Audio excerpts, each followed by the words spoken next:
Bom dia a todos, meu nome é Leonardo Zoccarato Ferreira, vamos continuar esta segunda aula sobre Descartes, Meditações Metafísicas. Vimos na primeira aula um pouco da vida do autor, do que lhe incomodava quando criança e do porquê ele chegou à conclusão de que era necessário um método para conduzir os pensamentos.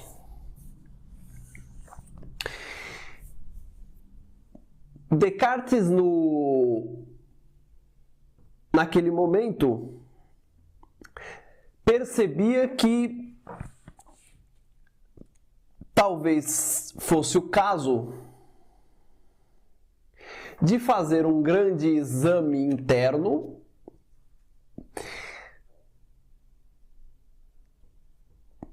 investigar as suas próprias certezas e contestar a si mesmo.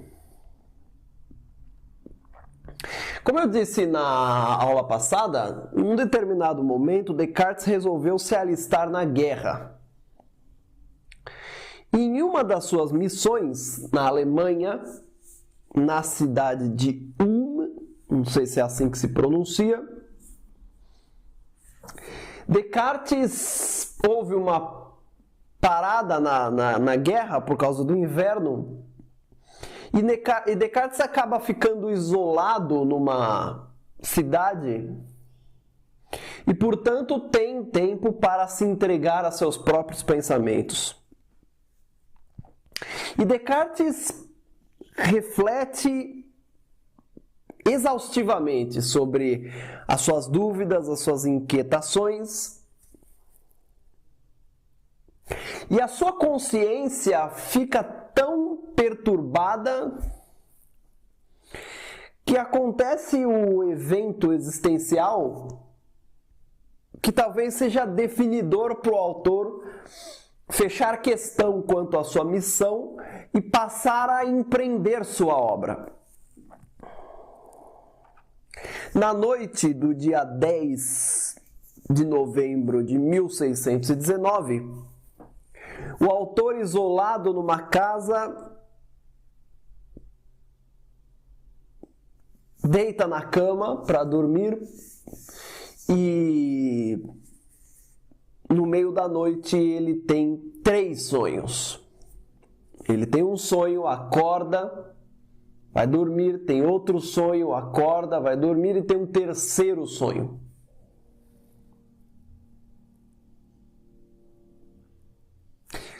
O primeiro sonho que o autor tem, Descartes estava, isso ele mesmo falando, certo? Descartes, ele estava andando numa rua, no sonho, e de repente começa uma grande tempestade que o envolve. Essa tempestade é tão forte que chega a desequilibrá-lo, quase que ele sente como se não houvesse mais chão. E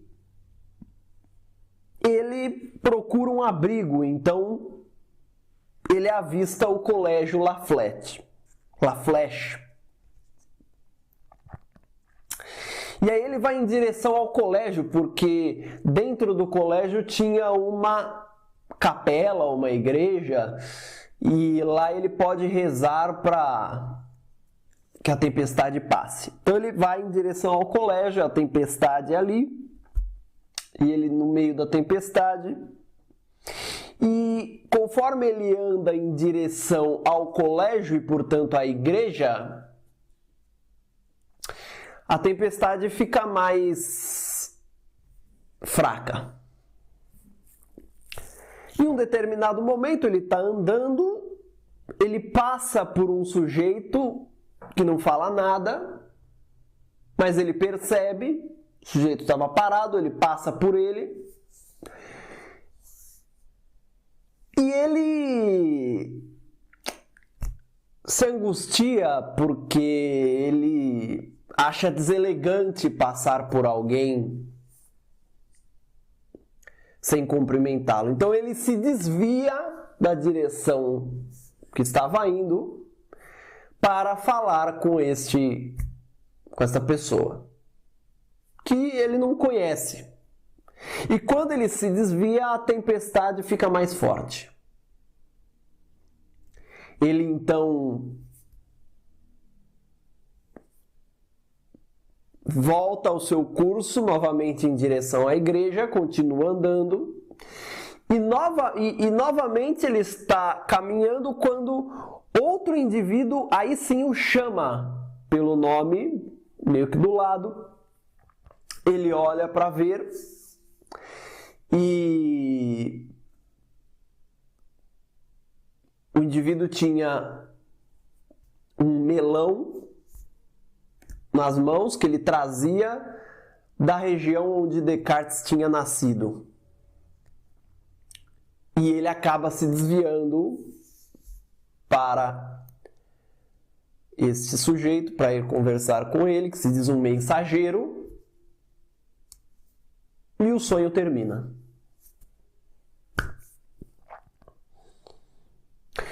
Descartes acorda e ele pensa que isso é alguma reprovação de Deus pelos seus pecados. Porque o melão poderia simbolizar o fruto da terra, o fruto da matéria, né? A tentação. Então ele ali mesmo começa a rezar, depois ele vai dormir e tem um segundo sonho. Nesse segundo sonho, ele acorda dentro de um quarto e ele ouve o barulho da tempestade, mas a tempestade agora está fora do quarto. Fora do quarto. E ele, quando percebe que está dentro do quarto, ele se sente seguro. Ele percebe que está envolvido, que está blindado do mundo externo. E aí as luzes do quarto se acendem e o sonho acaba. É assim os sonhos. Não é só de Descartes, né? E o terceiro sonho, Descartes novamente aparece dentro deste quarto e ele olha para a mesa e vê que existe uma enciclopédia em cima da mesa. Ele vai em direção à enciclopédia e quando ele vai tomá-la, talvez para lê-la, abri-la, enfim, a enciclopédia se transforma numa coletânea de poemas latinos e ele vê lá duas frases no meio desses poemas que mexem com ele. Aquelas coisas que parecem que foram escritas para nós, né? A primeira frase é uma pergunta: que caminho de vida devo seguir? E a segunda frase é sim e não. Ou sim ou não. Sim e não. Ele desvia o olhar, quando ele olha de novo, a coletânea de poemas já virou novamente a enciclopédia. Mesmo que uma enciclopédia agora talvez com menos conteúdo. Então,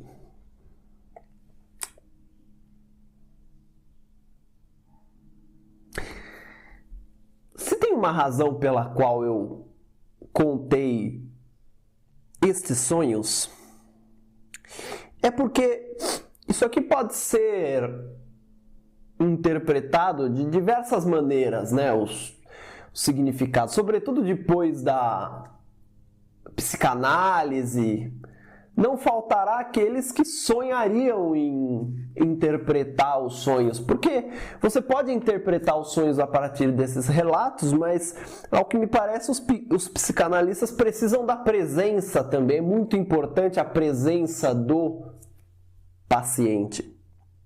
Mas há outras interpretações. Eu citei isso aqui porque de repente alguém tem a curiosidade atiçada e vai atrás dessas interpretações todas. Eu confesso que li uma coisa ou outra, tal, mas eu prefiro contar simplesmente o que o autor disse. Fato é que o autor interpretou esses sonhos aqui como uma indicação, uma iluminação de qual vida ele deveria seguir. E que vida era essa? Se o autor estava tão incomodado com a incerteza da ciência, com a confusão dos debates, com a falta de apego à verdade, se o autor se incomodava com a ausência de fundamentos sólidos à ciência do seu tempo, caberia ao autor, a Descartes, dar sua vida em nome deste objetivo. Qual objetivo? Unificar o conhecimento humano a partir de bases seguras e racionais. Dar ao conhecimento humano a base que ele não encontrava na filosofia. Caberia então ao autor a missão de reformar a filosofia e reformar a ciência.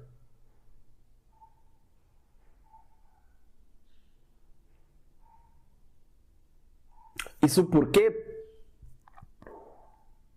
na medida em que a filosofia não fornece uma base segura para o conhecimento, a ciência que precisa desta base, como um castelo de areia, ela também tomba. A filosofia deveria conceder os alicerces da ciência, porque ela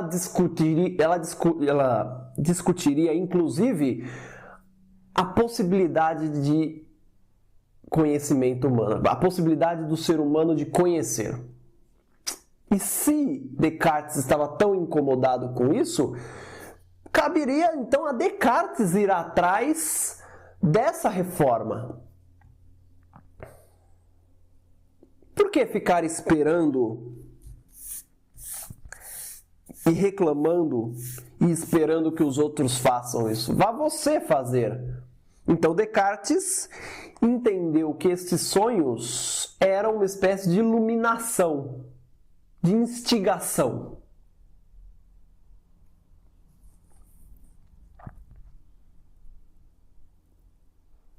Então, começa o projeto cartesiano. O projeto cartesiano começará do seguinte ponto.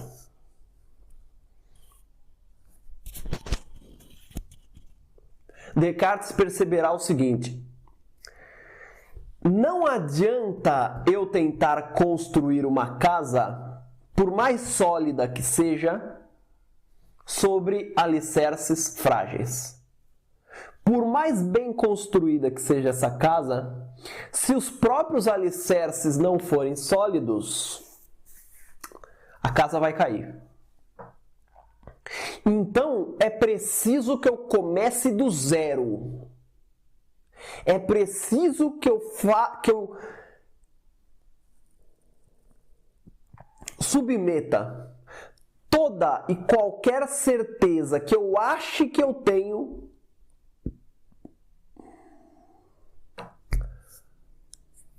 à dúvida, né?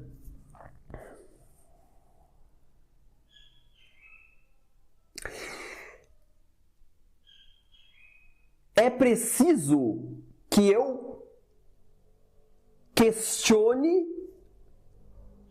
e suspenda todos aqueles juízos que eu considere verdadeiros. O projeto cartesiano, ele começa com uma dúvida sistemática. A primeira coisa que Descartes faz é duvidar de tudo. Pelo menos de tudo aquilo sobre o que eu possa lançar alguma dúvida. O raciocínio de Descartes é o seguinte: eu já estou percebendo aqui que eu sou alguém capaz de duvidar. Ora, então eu só devo considerar verdadeiro aquilo sobre o que eu não posso duvidar. Agora, se a respeito de um objeto eu conseguir lançar qualquer tipo de dúvida, isto é motivo suficiente para que eu suspenda os juízos a respeito desse objeto, diga não sei, e aí passe a examinar esse objeto para dirimir a dúvida. E aí Descartes percebe que ele está obrigado a questionar até as coisas que pareciam mais óbvias na sua cabeça.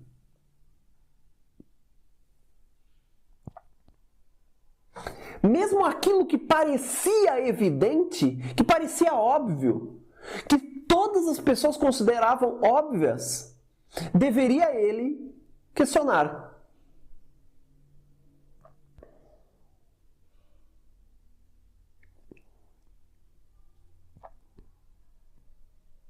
Então,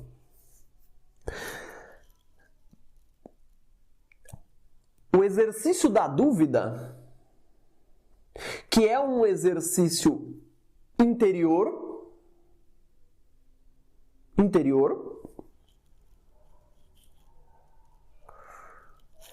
esse exercício deveria limpar a minha mente para todo aquilo que eu considero verdadeiro, mas que eu não tenha a respeito dessa verdade 100% de garantia. Repetindo o método, é preciso considerar verdadeiro apenas aquilo que for evidente. E para tanto, é preciso que eu pegue tudo aquilo que eu acho que é verdadeiro, ponha num saco e diga: isso aqui vai ficar guardado até que eu tenha certeza a respeito de alguma coisa.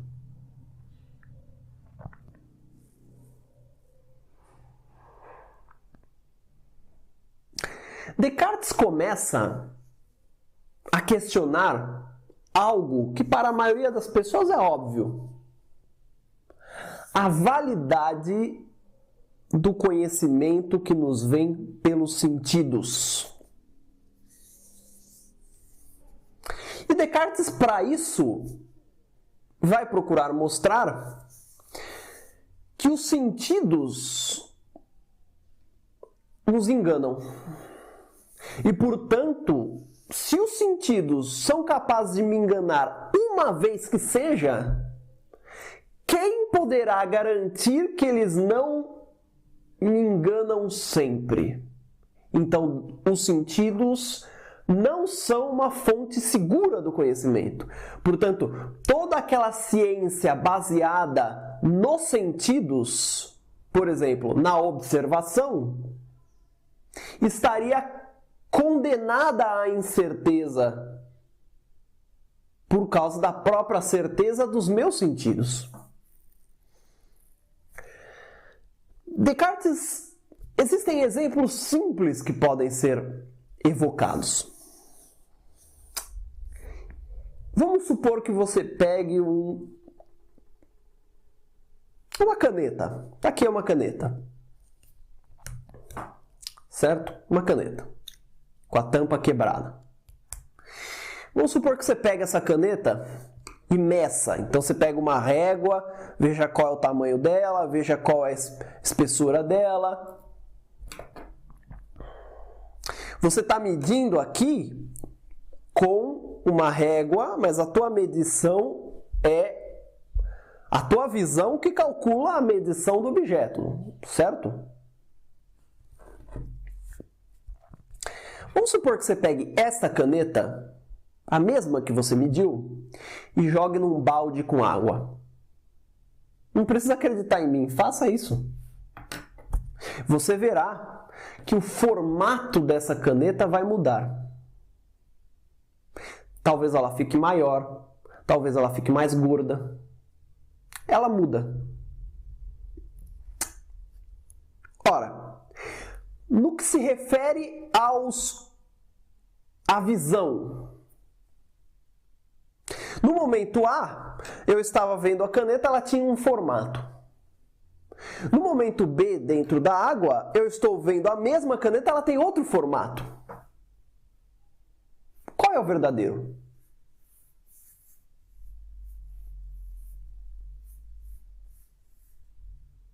Você tem, então, um mesmo sentido do corpo que pode me mandar o dado A no momento e o dado B num outro momento. O mesmo sentido do corpo, olhando o mesmo objeto, me manda duas imagens diferentes.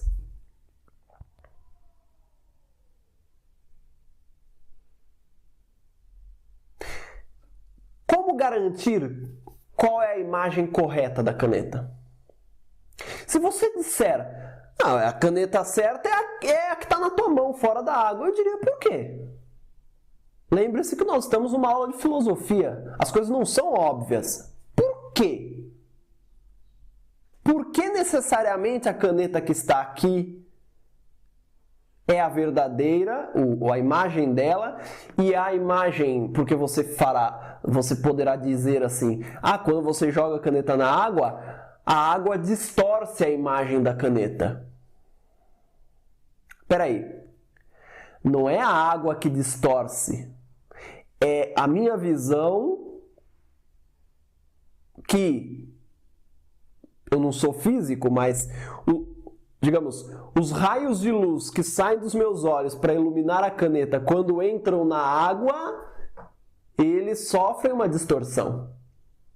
Agora, se esse é o caso, quem poderia garantir que os meus olhos não distorcem tudo sempre? A questão aqui não é realmente saber se a imagem da caneta é certa no ponto A ou no ponto B. É dizer que a minha visão não é um sentido seguro. Eu não posso acreditar no que vejo. Quantas vezes todos nós não achamos que vemos alguma coisa e vemos outra? Toda hora acontece isso. Não só com os olhos, mas com o ouvido também. Quantas vezes a gente não pensou que ouviu algo e não ouviu, ou algo que a gente ouviu era diferente do que pensávamos?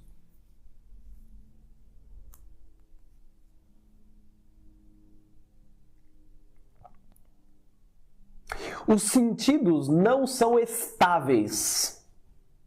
Eles não são os mesmos. E no caso do exemplo da caneta, é claro que você não pode garantir, porque se nós vivêssemos embaixo d'água, certamente diríamos que a imagem correta da caneta é aquela que está dentro do balde e a distorcida é a que está fora do balde. Então está claro que os sentidos dependem de variáveis físicas que mudam. Então você não pode garantir que o que você está vendo é o que realmente existe. E sequer pode garantir que existe nesse ponto. Esse é o ponto. Como garantir que a imagem que eu estou vendo da caneta é simplesmente uma imagem, um quadro, uma pintura na minha frente? Mas eu estou tocando. E como garantir que não é uma espécie de filme 3D que eu posso tocar? Como garantir que não existe um projetor aqui na minha frente me projetando as imagens de uma suposta vida? Para remeter ao filme Matrix, Como garantir que eu não estou preso em algum lugar, servindo como uma bateria para o mundo das máquinas, enquanto esse mesmo mundo me simula a Matrix, me simula um mundo fictício?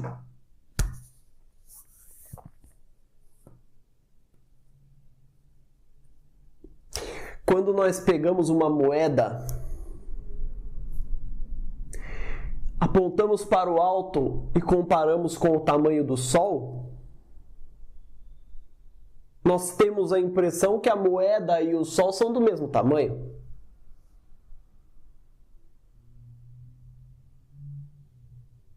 Aí diremos, não, não é. Mas esse não é já é um trabalho posterior do entendimento, porque a gente percebeu que há algo além dos sentidos. Caso é, os sentidos em si não nos dão segurança. Eu poderia dar outro exemplo. Sei lá, peguem o alimento que vocês mais gostam aí. O prato, o alimento que vocês mais gostam. Culinária italiana. Uma macarronada. O gosto da macarronada muda quando vocês estão, por exemplo, com dor de garganta? Muda.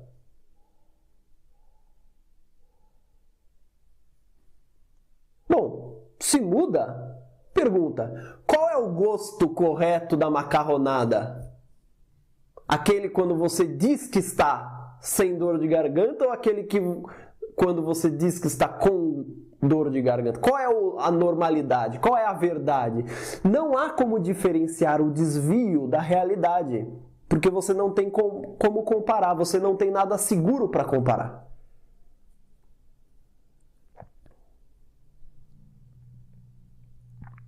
Portanto, Descartes descarta os sentidos como uma fonte segura para o conhecimento. Descartes duvida da capacidade que os sentidos têm de nos dar algo seguro a respeito do mundo.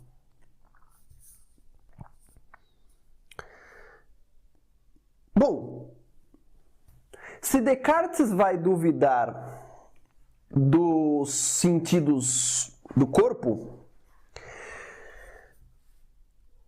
o mundo nós enxergamos ou nós entramos em contato com o mundo por intermédio dos sentidos do corpo. Então aí existe um problema fodido, porque como garantir que o mundo existe se os sentidos são fonte duvidosa de conhecimento?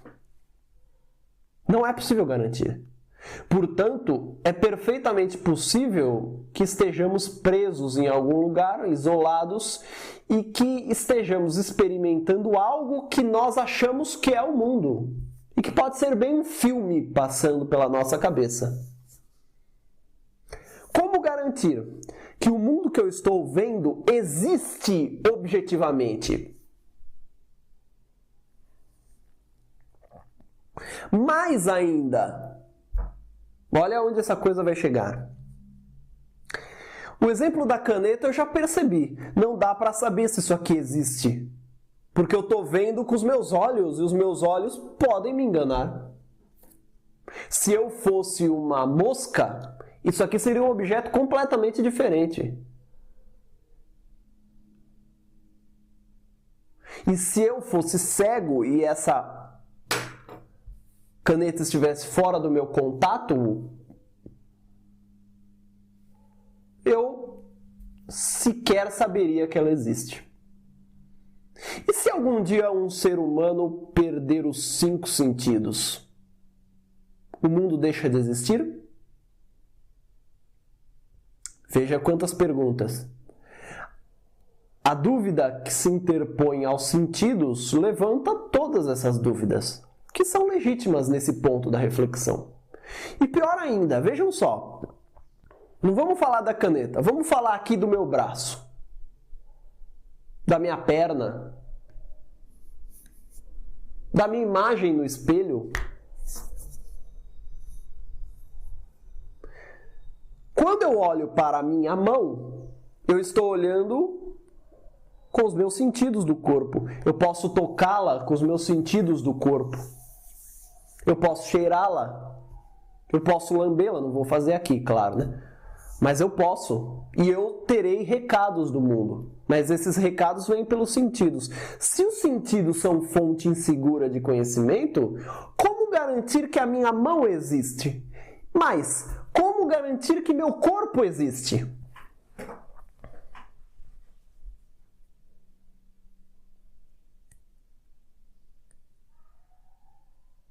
Não é possível garantir que eu seja um corpo, ou que eu tenha um corpo, e que eu esteja num mundo. A existência do mundo e do corpo, Descartes colocou um ponto de interrogação. E como o critério do método dele eu digo que é verdadeiro apenas aquilo que eu posso, aquilo que é evidente, claro está que eu interpus dúvidas, não consegui saná-las até agora, e, portanto, não posso dizer que seja verdadeiro pelo método adotado por Descartes, o corpo e o mundo.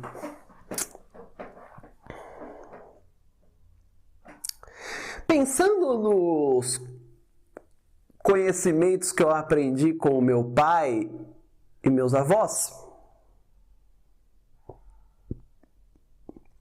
nos conhecimentos que a sociedade me transmitiu, é possível também chegar à conclusão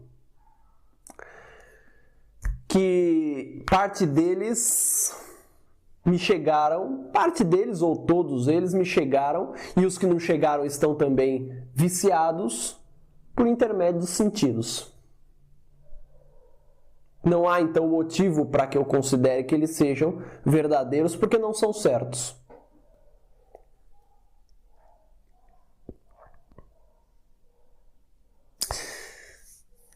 Mais um problema. Como diferenciar a vigília do sonho?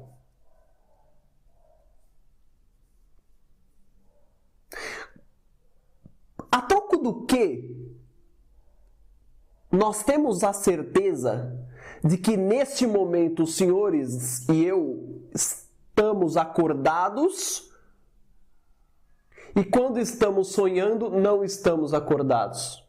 Poderia ser o inverso? Por que não?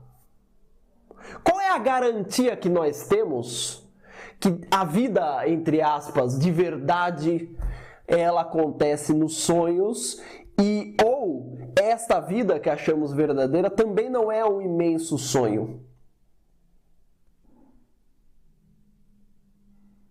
Quem garante que eu não estou sonhando nesse momento? Que eu não estou imaginando que estou aqui diante dessa câmera gravando essas aulas? E na verdade eu estou deitado na minha cama? Ou vocês aí, pensando que estão assistindo a esta aula, estão na verdade dormindo? E daqui a pouco vão acordar? Não é amedrontador esse tipo de reflexão? Daqui a pouco alguém esbarra em vocês aí, vocês acordam, ou o despertador acorda vocês, sei lá como vocês acordam, mas vocês acordam. E vocês dirão, era só um sonho, ou um pesadelo. Era só um sonho. Mas durante o sonho, nós nunca achamos que estamos sonhando, pelo menos eu não. Eu nunca, no sonho, me peguei pensando assim, caramba, eu acho que eu estou sonhando. Então quem pode garantir se estamos ou não sonhando? Nós não sabemos reconhecer um sonho dentro dele.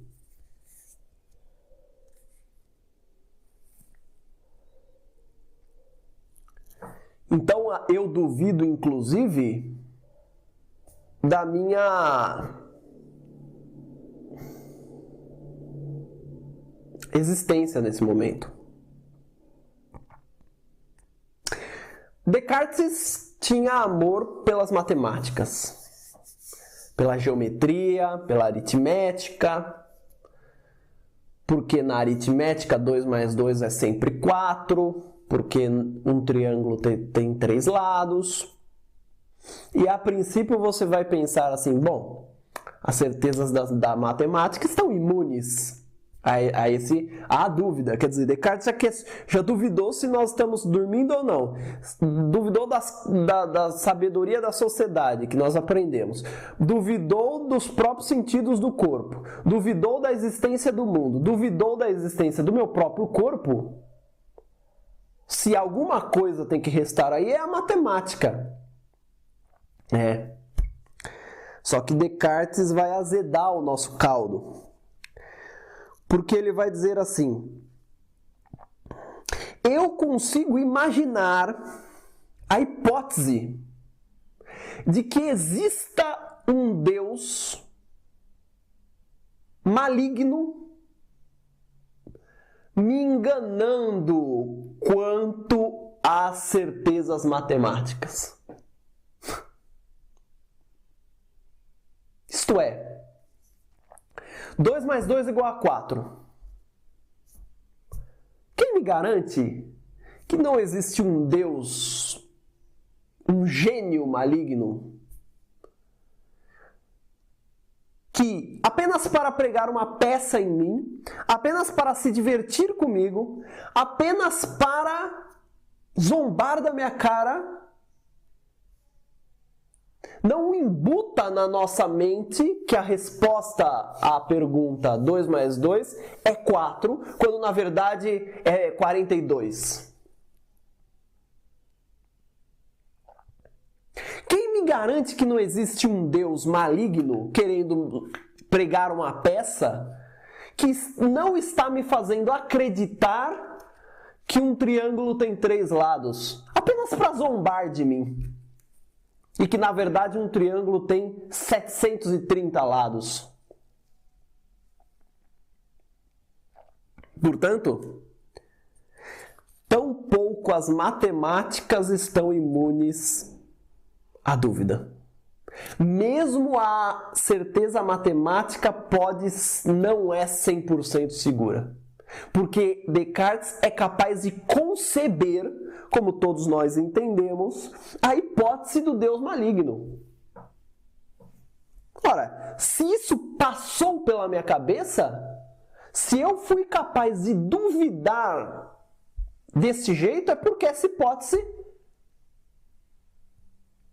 pode ser verdadeira.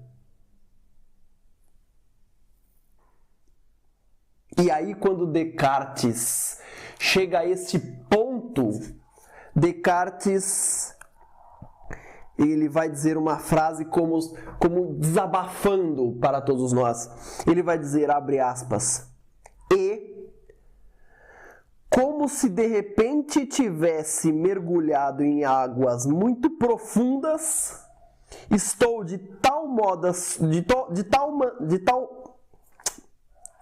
vou repetir.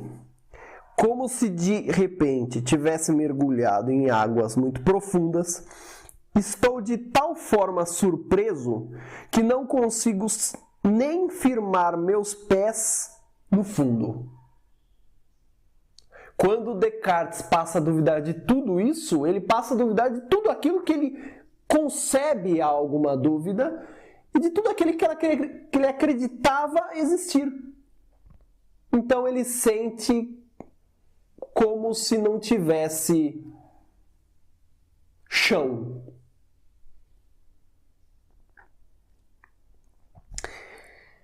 Mas eis que, após Descartes duvidar da existência do mundo, após Descartes duvidar da validade dos sentidos, após Descartes duvidar da existência do próprio corpo, duvidar do fato de estarmos ou não dormindo, duvidar das garantias da matemática,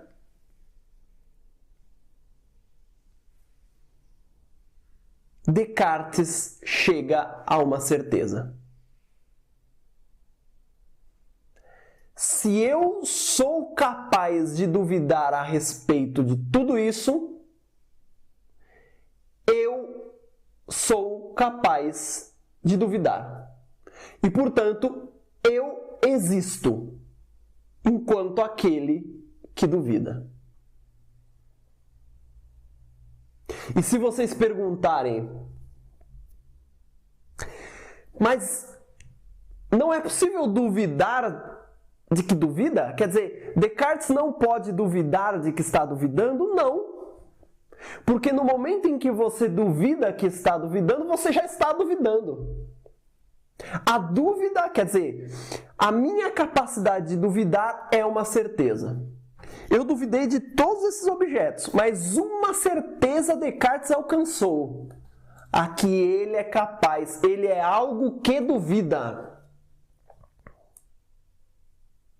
E, portanto, se ele é capaz de dizer que existe, ele, Descartes, existe, não é por causa do corpo, não são por causa dos sentidos, não é por causa da matemática, é porque ele duvida. Ele existe porque duvida. Eu não sei se a pronúncia em latim é esta exatamente, mas a frase em latim é cogito ergo sum. Não sei se é assim a pronúncia, tá? Ou sum, né? Cogito ergo... Cogito, logo sou. Eu sou porque cogito. Eu sou porque duvido. Eu sou enquanto duvido. A dúvida é o meu atributo. E o que é a dúvida? É o pensamento. É o exercício do pensamento. É o exercício da razão. É o exercício da reflexão. Eu sou algo que penso. Penso, logo existo. Está explicada a frase. Então,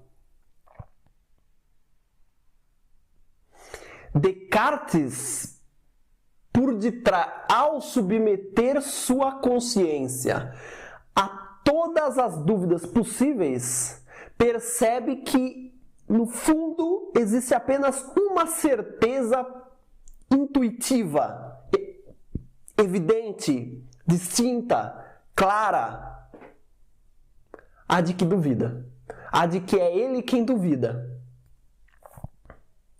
E, portanto, Descartes conclui: se há algo que eu sou, é uma matéria que pensa. Eu sou uma matéria pensante. Eu não sou braço, perna, cabelo. Eu sou um pensamento. Eu sou um entendimento. Eu sou uma razão. Eu sou um ser capaz de pensar e duvidar. Esta é a minha natureza essencial. É isso que o homem é. Pelo menos Descartes. Eu sou algo que pensa. E ao pensamento, ao entendimento, ao espírito, Descartes tem um nome, chama-se alma. E, portanto, Descartes, nesse momento, prova a existência da alma. E a alma o que é? É a matéria pensante, é a matéria essencial. O ser humano é, sobretudo, a sua alma. E Descartes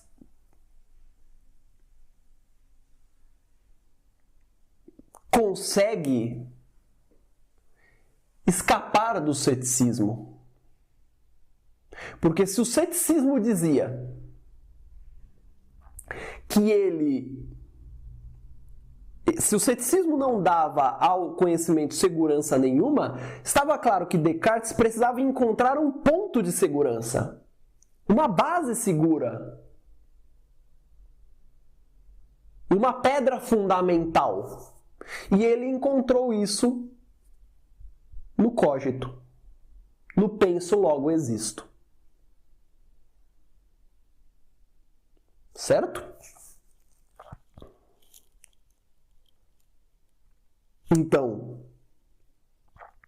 abre aspas, ele diz: eu era uma substância cuja essência ou natureza consiste apenas no pensar, e que, para ser, não necessita de lugar algum, nem depende de qualquer coisa material. Porque a alma é imaterial. Não necessita de lugar algum, ou seja, não necessita de um mundo. Eu não necessito de um mundo para existir, e nem de um corpo.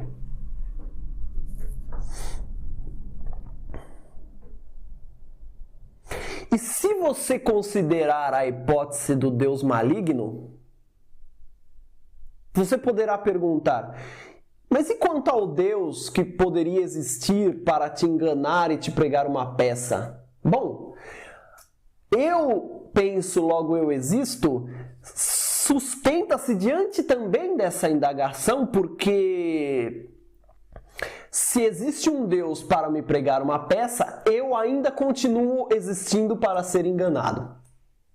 Eu devo existir para ser enganado. Eu sou aquele que é enganado, no mínimo.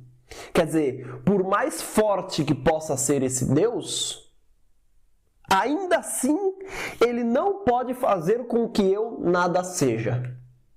Por quê? Na medida em que eu sou capaz de conceber a hipótese desse cara existir, desse Deus existir, para me enganar acerca daquilo que considero certo, verdadeiro é dizer que está sob meu poder pensar sobre isso. Portanto, ele não tem poder sobre isso.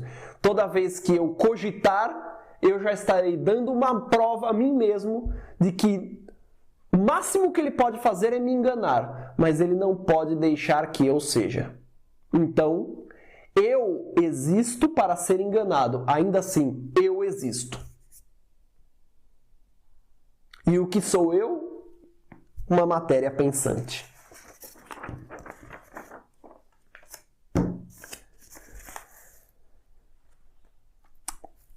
Notem, colegas, que quando Descartes chega a esta conclusão, esta conclusão não resolve todos os seus problemas.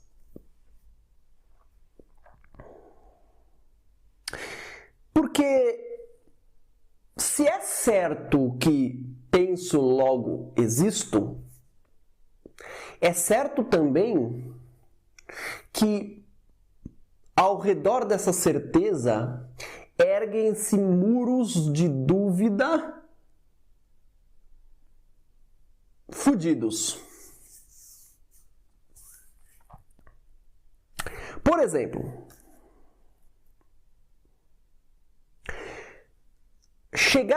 quando Descartes chega à conclusão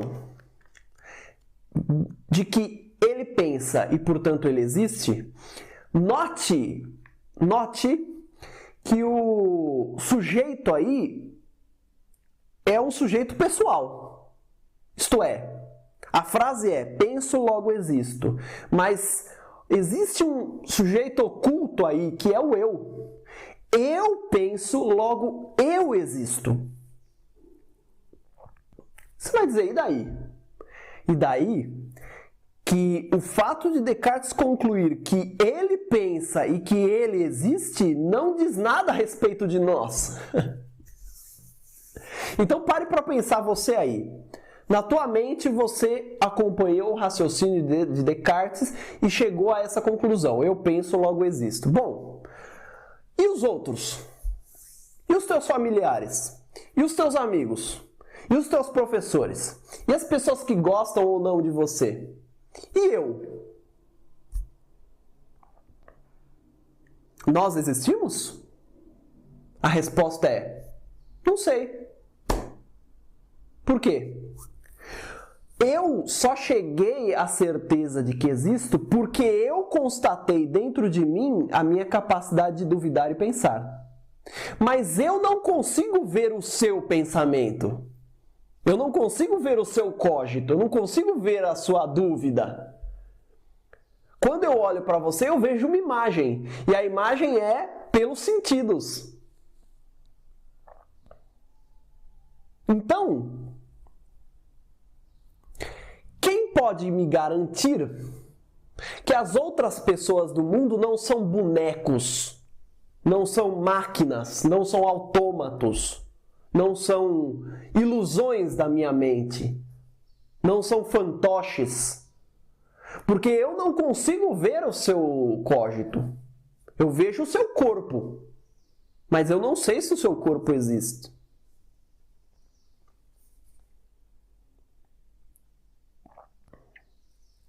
É assim que um dos problemas que Descartes terá que enfrentar é o isolamento do eu. Porque penso, logo existo, apenas garante que eu pense e que eu exista. Agora, como garantir que este eu que existe, esse pensamento que existe, não está isolado? Como garantir que eu não sou um pensamento isolado no meio do nada? Como garantir que eu não seja um pensamento e que haja na minha frente uma tela de cinema me reproduzindo a vida? Ou que o que eu considero que seja a vida não seja simplesmente o resultado das minhas conexões nervosas que produzem imagens, mas que de fato nada disso existe. Reconhecer a existência do cógito não resolve o nosso problema no que se refere aos outros. O cógito, neste momento da reflexão de Descartes, está preso numa ilha existencial, cercada de dúvida. A ilha é o próprio cógito. Da mesma forma, penso, logo existo, não me garante que o mundo exista.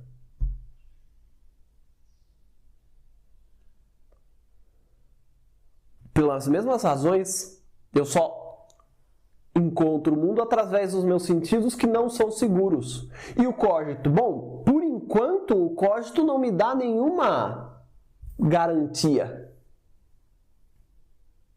de que o mundo exista. E quanto às certezas da matemática? Notem bem. Quando Descartes interpôs a dúvida do Deus maligno, dizendo: pode existir um Deus farsante que esteja me enganando e que me engane quanto às certezas que eu julgo ter da matemática, o fato de eu descobrir que este Deus não pode fazer com que eu deixe de ser, não me garante ainda que ele não esteja me enganando. Porque ele ainda pode estar me enganando. Então as certezas da matemática não estão garantidas pela mera constatação do penso logo existo. Existe também mais um probleminha pequeno. É que se eu digo que penso, que existo porque penso, ou porque duvido, é um fato que eu não estou pensando e duvidando o tempo todo. Ninguém passa 24 horas por dia pensando assim e, sobretudo, duvidando, né? Pensando sobre sua dúvida. Ninguém faz isso. Existem muitas coisas ao longo da vida que a gente faz, durante a vida, durante o dia que a gente faz, automaticamente. A gente não tá pensando, não pensa, não para pensar, a gente vai fazendo. Vai no automático. Pergunta é: eu existo o tempo todo? Ou eu existo apenas enquanto eu estou duvidando? Porque se a minha existência está condicionada ao ato de duvidar, o que acontece quando eu paro de duvidar? O que acontece com aquelas pessoas que nunca duvidam de nada, que têm sempre certezas prontas? Elas não existem? Me parece absurda essa tese. Então, o que poderia garantir que o cógito, que esta matéria pensante existisse sempre? e não deixasse de existir em alguns momentos do dia para voltar a existir em outros. Essas são dúvidas, são problemas que aparecem após a constatação do penso, logo existo. Descartes percebe, então, que ele precisa de uma ponte. Ele precisa de uma ponte entre o eu e o mundo. Entre o eu e os outros. E ele precisa de uma garantia de que o cogito é atemporal. Descartes percebe então o seguinte: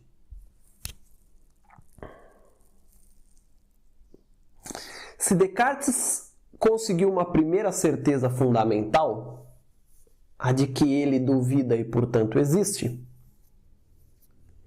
ele então conseguiu garantir que ele existe enquanto pensamento. O próximo passo será tentar. Descartes precisa encontrar desesperadamente uma ideia dentro desse pensamento, porque essa é a única segurança que ele achou. Dentro dele, ele precisa encontrar uma ideia cuja essência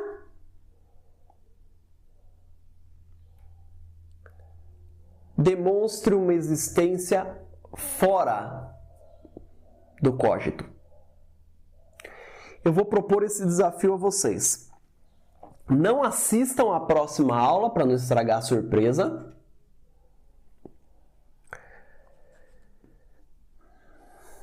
E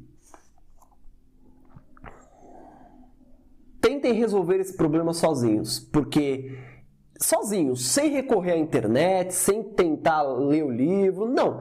Pensem você sobre isso, porque vocês vão se esforçavam, pensavam, e aí depois eu garanto que vocês vão se surpreender com a resposta do autor. Pensar sobre o quê? Vamos repetir. Diante de todos esses problemas, para que o cogito não fique preso a uma ilha existencial,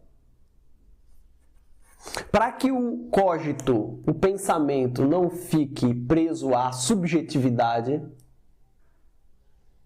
para que o cogito não fique preso dentro dele mesmo, ele precisa encontrar uma ideia que tem existência fora dele. Mas aonde ele pode procurar essa ideia? Num único lugar, dentro do próprio pensamento, porque essa é a única segurança que ele encontrou.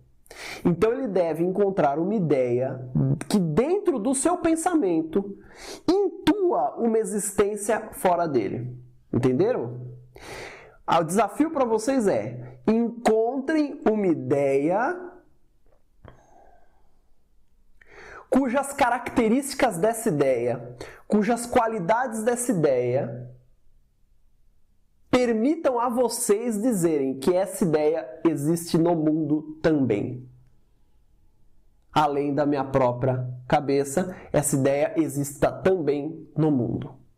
Esse é o desafio que Descartes se propôs para continuar aqui. E esse é o desafio que eu proponho a vocês. Encontre uma ideia dentro de vocês, sem apelar a nada, sem apelar à internet, à observação, a nada, dentro de vocês, da sua cabeça. Encontre uma ideia pela qual vocês possam intuir que essa ideia que vocês encontraram exista no mundo. Pelas suas características, pelas suas qualidades, vocês intuam uma existência fora do mundo. Quer dizer, pelas qualidades da ideia que vocês vão procurar, vocês devam admitir necessariamente que essa ideia exista por causa das suas qualidades. Esse é o desafio que eu proponho a vocês. Descartes, então, e nós nesse momento também, precisamos encontrar dentro de nós uma ideia que transcenda ao nosso cogito. Uma que uma cuja qualidade intua sua própria existência. E aí Descartes encontrou algo além do cogito. Certo? É isso. Vou deixar vocês com esse desafio. Muito obrigado pela audiência e até a próxima aula. Tchau, tchau.